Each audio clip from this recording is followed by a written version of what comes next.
live, so to speak. We are ready to go. No, okay, Gina, I'm so happy to finally be able to connect with you because I've watched you online and the work that you do, and I really so intrigued, just drawn to you to kind of like get to know you. Because for one, I love to meet different people, learn about different experiences. Yes. So, kind of tell us a little bit, like introduce yourself. Tell us who you are and what type of work you do. Okay. Because usually my name is Gina Anayana, by the way, and when people ask me this question, sometimes you're like, who am I? Like we cannot just put a label on, like I'm a teacher, I'm a healer.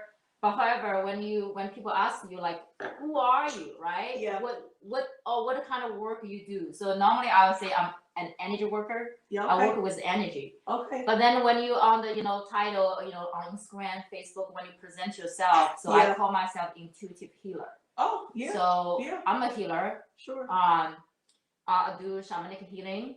I do shamangelic breathwork. I do Zeta healing, which is Breathwork. Okay.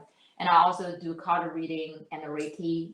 And these are certain things that I would put to let people know what I do. However, I also call myself, I would say, I'm really into different things, like a student of life. It's really a student of life. It's not like, hey, I'm a like expert of certain things. I'm actually learned a lot of things that I never even get my hands on, like be a fashion model, but I don't call myself a fashion model. Right. I like to take pictures, like all the pictures I took, but I don't call myself a photographer. Right. I like to cook. I cook for Chinese celebration, right? Cook for 25 people, whatever. I don't call myself chef.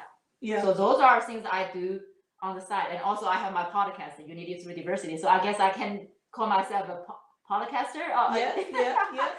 You can. So and I also own my online business, do personalized gifts. It's like business side of me. Yeah. And I have spiritual side of me. And then the 3D life of daily life, you do all the fun things.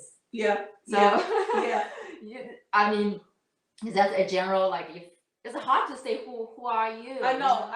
It's interesting because when people ask that question, even myself, right? It's like, for one, I hate really saying too much about myself, right? It's like I'm just me, I'm just really me. Because again, it's these labels, it's this box that we put ourselves in with these labels, right? Yeah.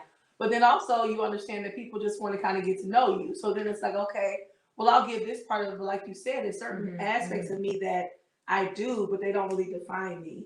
Exactly. That's something I want to experience. Yeah. Then I don't have attachment. A lot of things that I like to see what it feels like. Yeah. To be a marathon runner. Oh yeah. To be a fashion model. Yeah. I was like, I'm getting into the hip hop dancer. Oh, are you? This year. So I'm like, I'm gonna put another little experience. I don't call it a label. It's like experience. Yes. That's what it's all about. Yeah. However, when you do it, you really be that embodies an energy, right? If I be a hip hop dancer, I want to practice really hard and then really get a feeling of what it feels like to be a dancer. Like how much work they need to put in. Like feel every bit of that, how to say that role. Yeah. Right? Yes. Yeah, that role. So tell me, how did you get into your spiritual work? Like have you always been that way, or did you kind of go on a journey to get there? Yes and no. Okay. At first, I thought I started end of 2017 because you don't really aware that things need to change until you hit the bottom. Yeah. Right? So if you really say, before I was more not aware, like by end of 2017, you're like, who am I? Like what? Like that time, because you are covered by different like this identity, mother, wife, daughter-in-law, daughter, whoever. But who am I? Yeah. Who is this Gina, so-called name behind the body? So I would say that's why I say yes or no. Like 2017, you be aware-wise, maybe that's a year of starting to really go deep meaning of like what's this life about. 2017, okay. Yeah, but then later in your healing journey, you realize that the moment your parents conceived you, you're already on a journey. Yeah. You're already on a spiritual journey. Yeah. And you really recall those moments of like my father would meditate I remember when I was probably 13.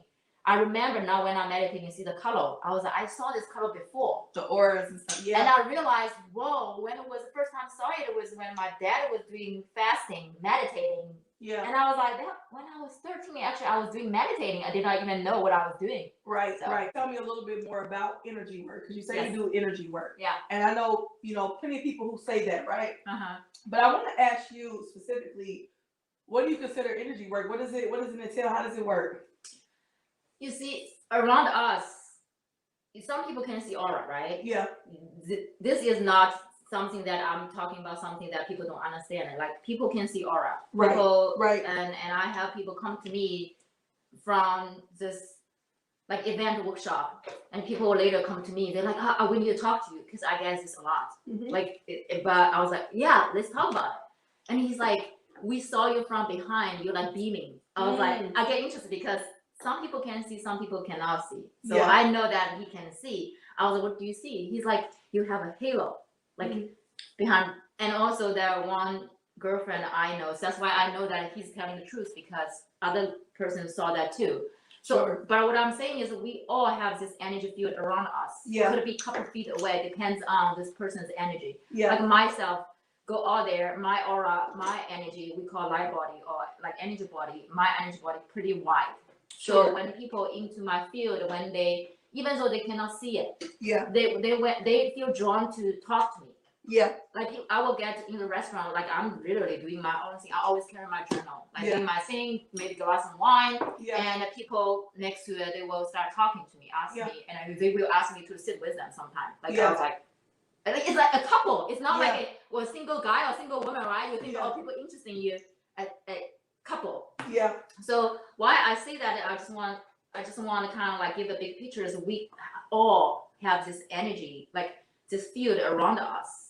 And a lot of time when we are going through sadness, going through anger, resentment, or guilt, shame, whatsoever, we call lower frequency energy. Sure. Yeah. There's no high or low, but we for the sake of explaining, it's like we have those angers. It's like shame, resentment, this kind of low frequency energy, and then sometimes you meet somebody, you don't even need to ask them what's going on. You already pick up that this person is going through some hard stuff. Yes. You don't know what's that. So when I work with people's energy, is they come to me, either they are made very conscious of what they're going through, or they are not unconscious, which means they will say that I just feel like people don't like me. And I will go in, because what this person believes, maybe there's a story behind why people don't like her or him, is a belief thing. And this belief, maybe not just, if you say people don't like you right now, I bet this is not just first time people don't like you, or you feel like people don't like you. Right. So I will help them to trace back. Sometimes we could trace back to, infant stage, like through Theta healing. This is when I do the Theta healing. I will backtrack to the point when was the first time you felt that way. Yeah. Sometimes they're like, oh, 3 years old.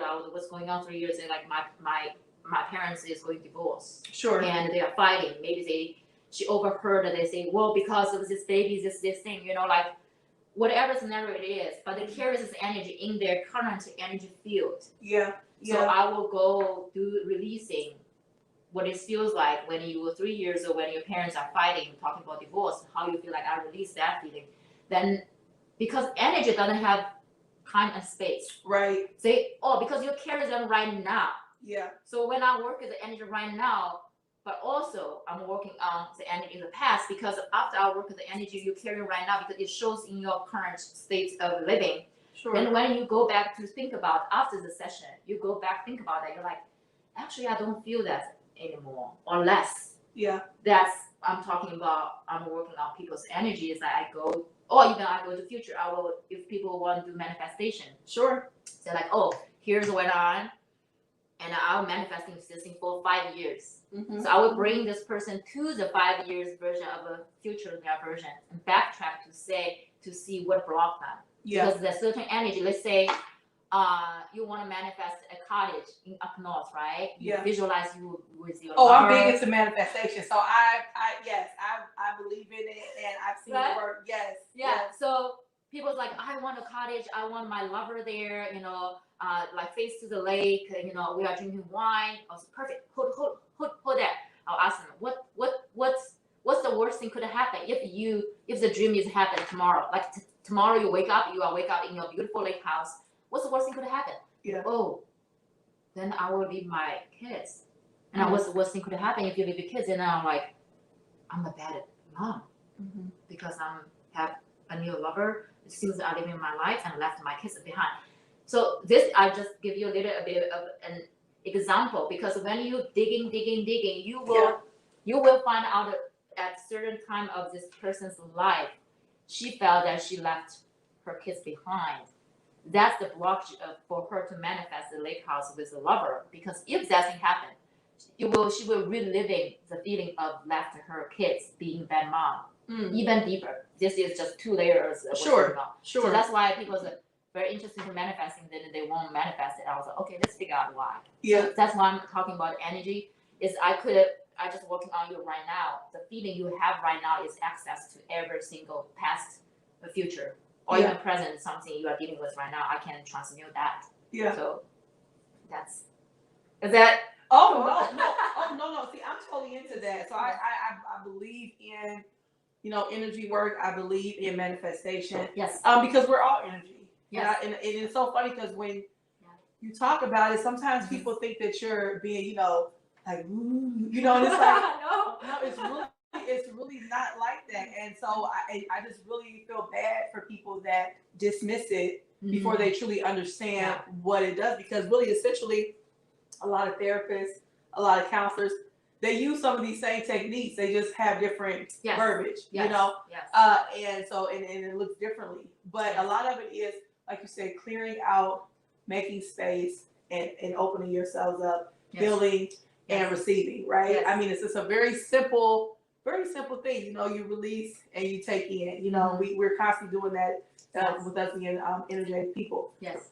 So I want to ask you though, like, did you, and if you, any of these questions that you know don't feel comfortable answering, you can, did you have something in your life that took place for you to say, okay, I need to heal me first? Like, okay, because that's usually how it is, right? When we start to help others, it's really after we've hopefully have healed ourselves. I would say if anybody claims themselves as a healer, I would say we are on the same agreement that everything starts from ourselves. Yes.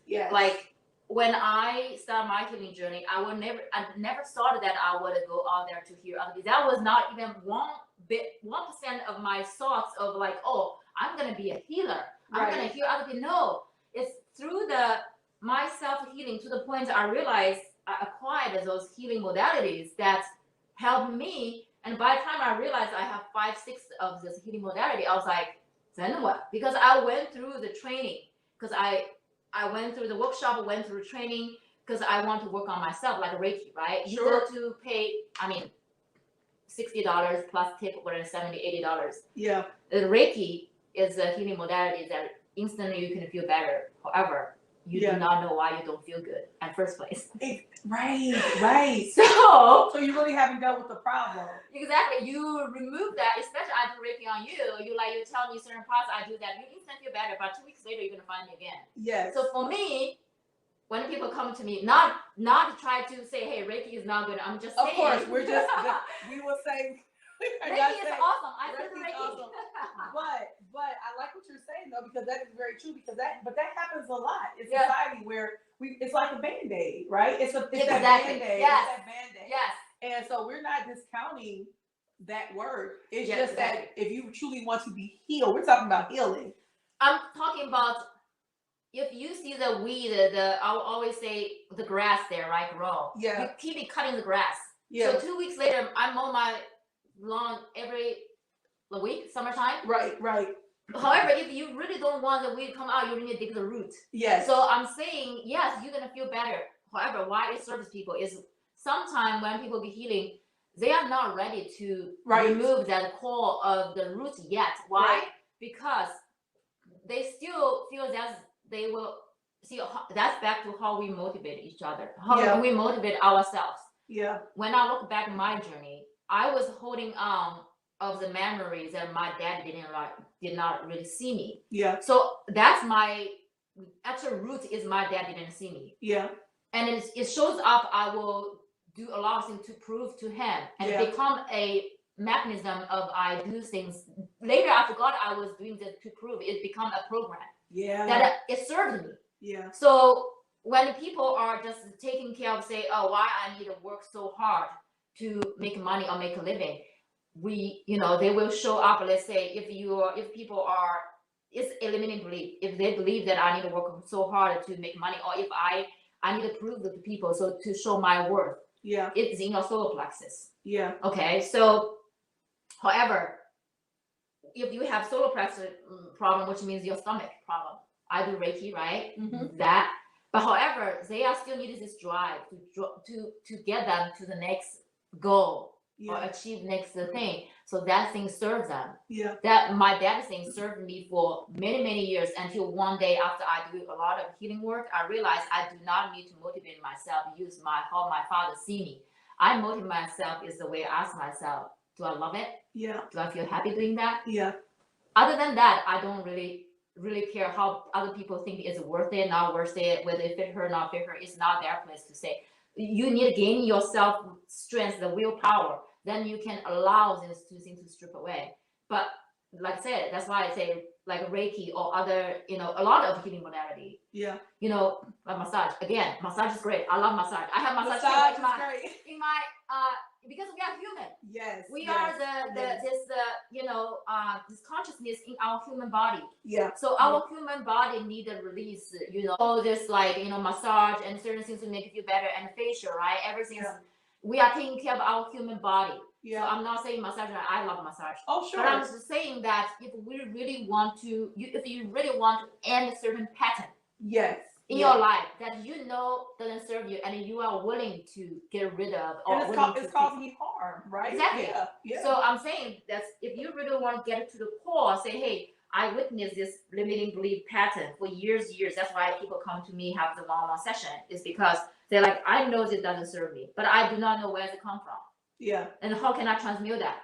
Yeah. They will come to me, and I will work with that. I really pull the core of the thing. Oh, yeah. And they will feel different because they are ready to actually, I always say, called unbox yourself. Yes. Yeah. Think about it, you are like, when you prank people, box after box after box after box. So we are open the first box first, stripping one layer, you get into the core. We never, I would say never, to my understanding is, we are always on different level of healing journey. Yes. We never really say 100% healed. Yeah. If I'm 100% here, I'm not supposed to be here. Yeah. Because what's the meaning of even living here? Because I'm done my work. So I tell people, hey, don't think I'm a healer, then I'm here every no. That's why I'm still here. Yeah. Yes. But I like when you talked about in regards to getting to that core, because, and also the one part that really stuck out for me was the part of people being ready. Everybody is not ready. I think about, I don't know if you ever watched the show, but it's a show called 600 Pound Life. Yeah. And there are people that are over 600 pounds, from 600 to 900 pounds. Okay. Yes. And they are battling, food addiction, which is a real thing. Yes. And, they go back, they keep getting weight. They see that they're not losing weight. And in their mind, they're telling themselves they're eating better. Mm-hmm. And really the scale is saying they're not. Right? Yeah. And they always suggest them to go see a therapist, right? To get down to see why are you using food as comfort, for comfort. And then also, why are you so dependent and addicted to it? Yeah. And a lot of people buck it. They say, no, I don't want to go. I don't want to go. Mm-hmm. Because they're not ready. They're not ready to truly, because they sometimes I should say, we know the pains that ail us, right? Yes. We know we don't want to deal with it. We want it to stay in the back of our minds, right? Exactly. Yes. But what you're talking about is getting down to that core, getting down to what truly is plaguing us. Yes. And getting it out. Yeah. Yes. Yeah. When we're talking about already, let's talk about a real thing about, do you have anybody come to you? I have a lot of people tell me, oh, my husband needs healing. Yeah. Oh, my sister needed healing.